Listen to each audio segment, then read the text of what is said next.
Hello, everyone. Today I'd like to discuss a historical topic: how Stalin and the Soviet Union nearly eradicated Buddhism, a deeply rooted, though not mainstream religion within Russian territory, over the 70 years following the October Revolution of 1917. This history isn't just about Buddhism.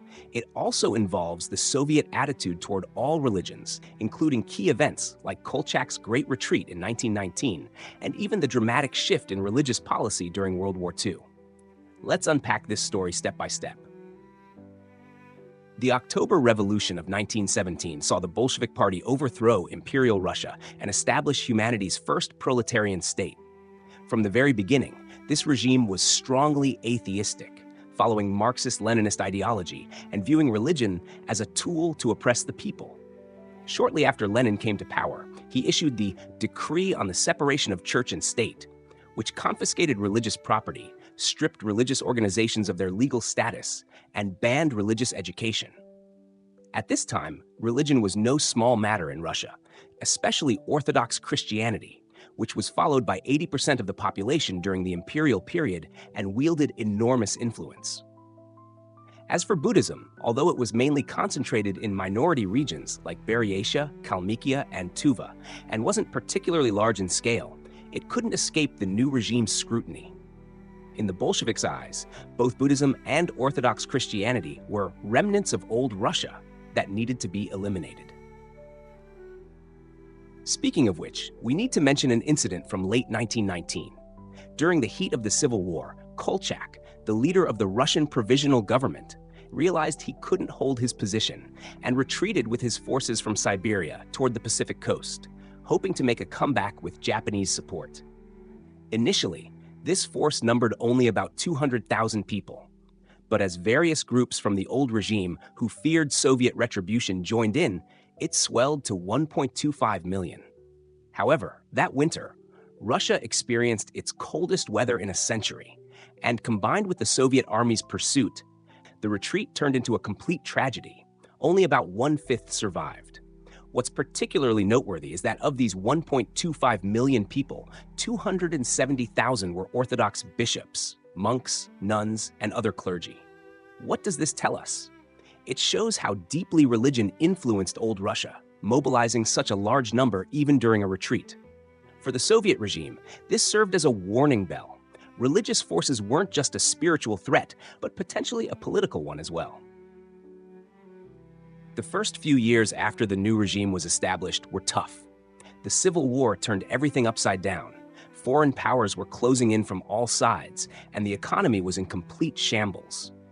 Farmers were busy defending the country with no one left to work the fields. Workers were stuck with outdated machinery, and factory productivity was terribly low.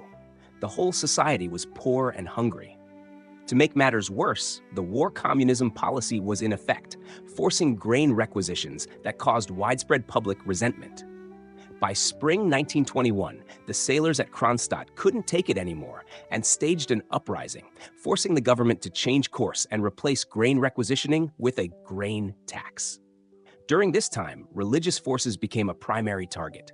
In June 1921, Lenin directed the Cheka, the predecessor to the KGB, to classify most clergy as malicious elements and begin mass arrests. While the Orthodox Church took the brunt of it, Buddhist lamas couldn't escape either. For example, during the Great Famine of 1921 to 1922, international organizations donated money and grain, and social figures like Gorky helped out. The church naturally wanted to join in, planning to exchange their treasures for money to help with famine relief. But the Soviet regime saw this as an opportunity for religious forces to stir up trouble and simply ordered these civilian organizations to be shut down. They not only arrested the old religious leaders, but also installed new patriarchs loyal to the regime. Any believer who didn't recognize these new patriarchs would be blacklisted. This was Lenin's attitude toward religion: do whatever it takes to choke it out. Under Stalin, this approach became even more aggressive. After taking power, Stalin not only continued Lenin's path, but intensified it. Not just the Orthodox Church suffered. Minority religions like Buddhism and Islam were caught up in it too. By the late 1920s, Buddhist regions like Buryatia and Kalmykia began feeling the pressure. The 1929 Law on Religious Associations required all religious activities to be registered. Anything unregistered was illegal. Buddhist temples, known as datsans, were largely shut down, their land confiscated, and buildings converted into schools and warehouses. Lamas were labeled as a parasitic class. Some were arrested, others exiled, and all festivals and rituals were banned. Things weren't any better in Mongolia, which as a Soviet satellite state began confiscating temple property in 1929 and forcing monks to return to secular life. This was just the beginning. The real peak came in the 1930s. In the 1930s, during Stalin's Great Purge, the anti-religious campaign completely lost control. Buddhists were labeled as counter-revolutionaries or Japanese spies and became targets of the purge. Of Buryatia's original 47 major temples, only one barely survived by the late 1930s. Temples in Kalmykia and Tuva met similar fates. Mongolia suffered even worse. 696 out of 700 temples were destroyed, Buddhist texts and implements were either burned or discarded, and precious metals were melted down in the Soviet Union. Lamas, as the spiritual leaders of Buddhism, were treated as enemies of socialism. In 1935, the Soviet Union and Mongolia publicly tried high-ranking monks for counter-revolution. The persecution reached its peak in 1937 to 1938, with Mongolia alone executing over 2,000 lamas and arresting thousands more. In the Soviet Union, lamas from Buryatia and Kalmykia were sent to the gulags in batches, where many died. In 2002, a Mongolian temple excavation uncovered 600 lama skeletons with bound hands and bullet holes in their skulls, showing just how brutal it was. Meanwhile, the propaganda machine was working overtime. Buddhism was labeled as superstition and feudal oppression. Tibetan medical research was halted, and cultural traditions were denounced as backward and marked for complete elimination. In the late 1930s, as Japan expanded in East Asia, Soviet authorities added another charge against Buddhists, accusing them of being Japanese spies, plotting to create a pan-Mongolian puppet state. This led to even more temples being dissolved, monks being forced back to farming, and Buddhism's foundations being completely uprooted. In 1938, Stalin launched a 5-year plan of godlessness, aiming to close the last Orthodox Church in the Soviet Union by the end of 1943. This plan naturally included Buddhism.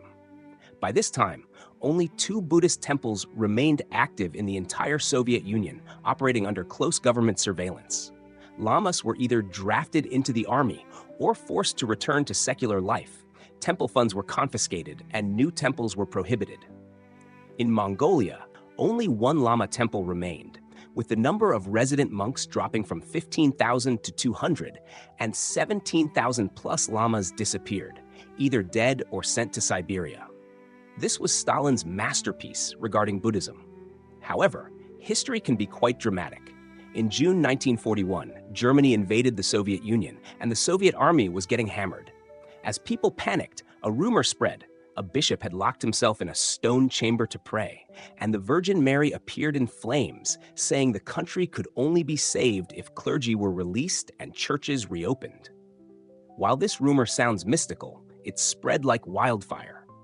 Although the Soviets suppressed religion, people still held their beliefs, especially during military disasters when everyone was looking for hope. Coincidentally, many high-ranking Soviet military officers, like Vasilevsky and Shaposhnikov, were Orthodox believers. Stalin, seeing how religion could help unite public sentiment at this critical time, changed his approach. On September 4, 1943, Stalin met with Karpov from the Interior Ministry and several Orthodox Church leaders.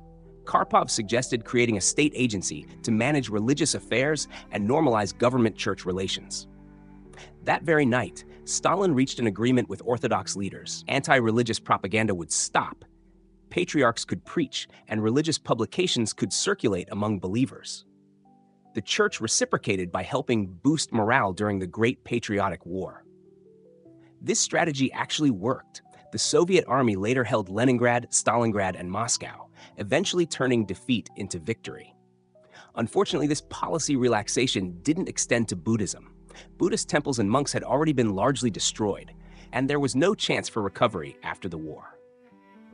After the war, Stalin's brief religious tolerance quickly reversed. Buddhism in the Soviet Union and Mongolia was almost completely erased, leaving only symbolic traces. Until the Soviet Union's collapse, Buddhism never recovered. After the dissolution, places like Buryatia and Kalmykia slowly began restoring Buddhism, but it was nothing compared to the past. Looking back, Stalin's elimination of Buddhism wasn't an isolated incident, but part of his broader anti-religious strategy.